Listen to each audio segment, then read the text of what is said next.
Has grabbed a couple of friends and Prince, Donnie DiGeronimo, who are taking a trip down neck to the Ironbound section of Newark.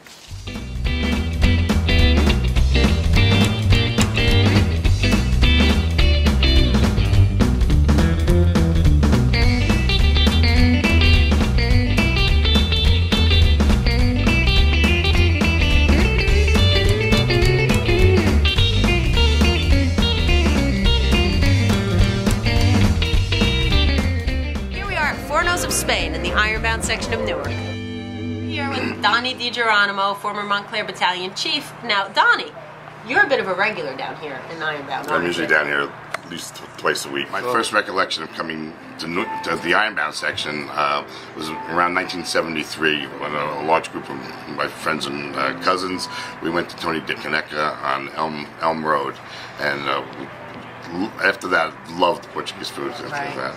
And since then, I've been to numerous restaurants down here in the Ironbound. Spanish Pavilion, Fornos. We used to come to Fornos very often.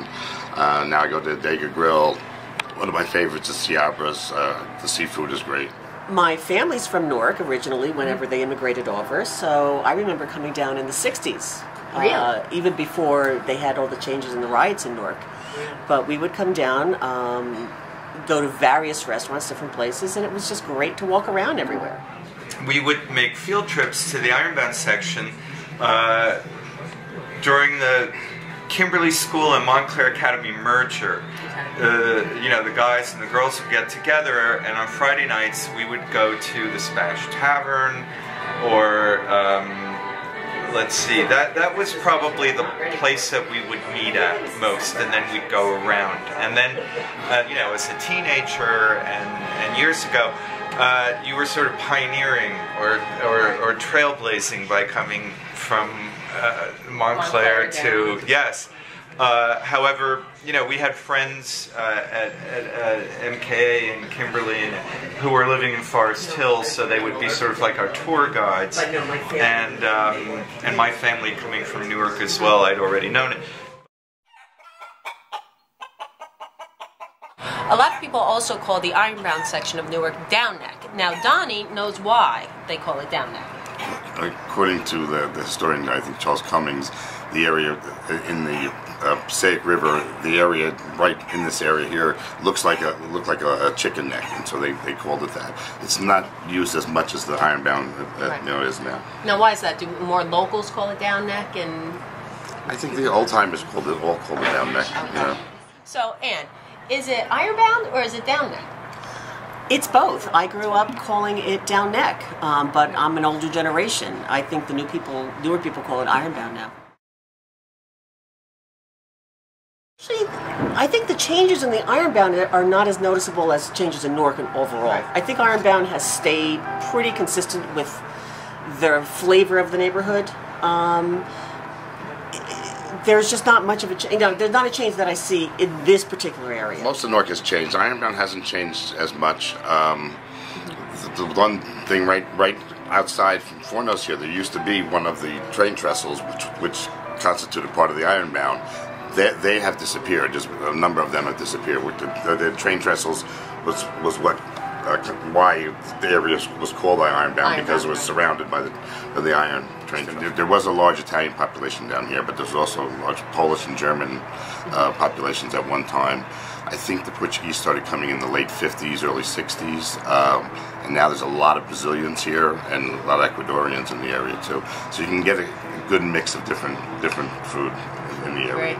But I would say that today it feels very sort of absorbed by New York City, and there's a lot of people who work on Wall Street who even live in the neighborhood. That's right. So I would say that yes, it's transformed a lot.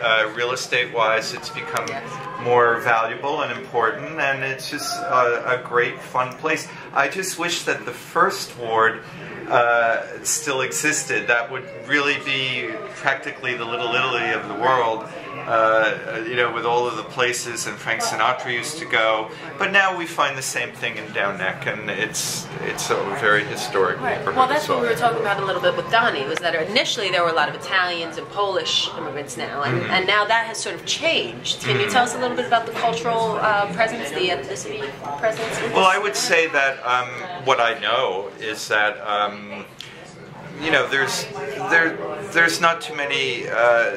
I would say that the Italian community isn't as big as it used to be. People have moved elsewhere, and I know of a lot of people who are from Portugal. You know, there's a very big Portuguese community here, and Brazilian. And Dominican, I think, and also Wall Street. So it's very diverse, very mixed. It's like being, you know, sort of in New York City on the Lower East Side has these types of mixtures, and we're all very close. There's the PATH train that goes right to New York City, so it's a great place, and I'm hoping that it'll continue to have a lot of success. Excellent. It certainly merits it, and the food is delicious. Right. Shall we get to that? Yes, I can't wait. Thank you, Frank. Pleasure. You are. You're very welcome. Thank you so much. This is great.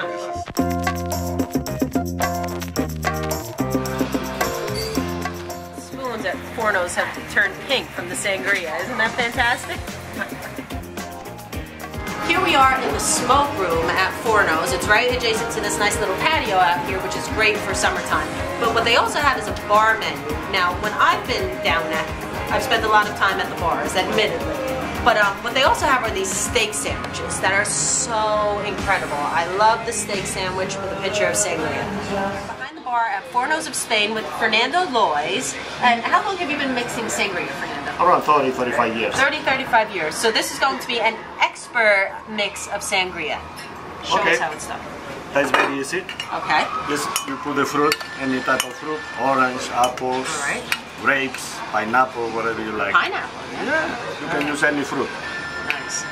Now what we're mixing today is a traditional red sangria, not the white. This, just you put liquor, brandy, regular brandy. Do we have measurements, Not or do too we much. go by? Not too much. Not too much. See that? Just a little bit. All right. Triple sec. Triple sec. Very nice. Okay. Just a touch orange juice. Beautiful. And you leave it marinara around 1 hour, 2 hours. So, you have to leave this marinate for about they an hour. concentrate the flavors with the liquor, the fruit, everything. Right? What kind of wine? wine? Red wine, regular red wine. Now, to be Table authentic, one, do you need Burgundy, Cabernet Sauvignon, Merlot, dry wine. Really? Okay. Dry wine. So it doesn't have to be a Rioja, it doesn't have to be a Spanish No, wine. not necessarily. Any sort of red table wine. Yep. And then just put ice. Right. That's so give it a little stir. Yeah. And that's wonderful. Thank you. Yeah, that's